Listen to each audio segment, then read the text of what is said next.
Musim kemarau belum benar-benar datang, namun Sumatera Selatan telah bersiap. Sejak status siaga karhutla ditetapkan Gubernur 17 Juni lalu, langkah mulai diambil.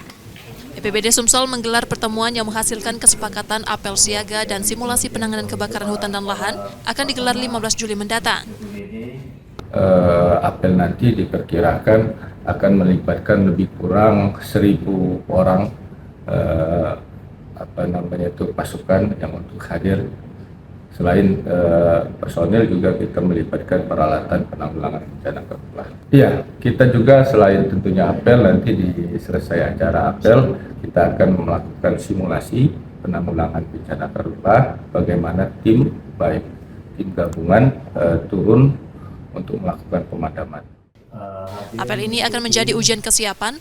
Lebih dari 1.000 personel gabungan disiagakan dari TNI, Polri, BPBD, Manggala Agni, Damkar, pemerintah daerah, hingga perusahaan pemegang konsesi. Ya, ini rapat koordinasi apel siaga menjaga karhutla di Provinsi Sumatera Selatan.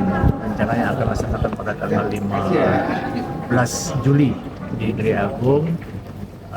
Melibatkan lebih dari 1.000 personil dari berbagai unsur stakeholder, dan juga akan ada gelar peralatan, simulasi juga ada, dan juga mengundang dari kementerian. 6 kabupaten dan kota telah lebih dulu menetapkan status siaga. Masa siaga darurat karhutla 2025 di provinsi ini akan berlangsung hingga akhir November. Sebagai barisan terdepan di udara, 4 helikopter akan memperkuat pengawasan dan pemadaman. 1 untuk patroli, 3 lainnya disiapkan untuk waterbombing jika api membara di hutan dan lahan. Muhammad Reza Pahlevi, Kompas TV, Palembang, Sumatera Selatan.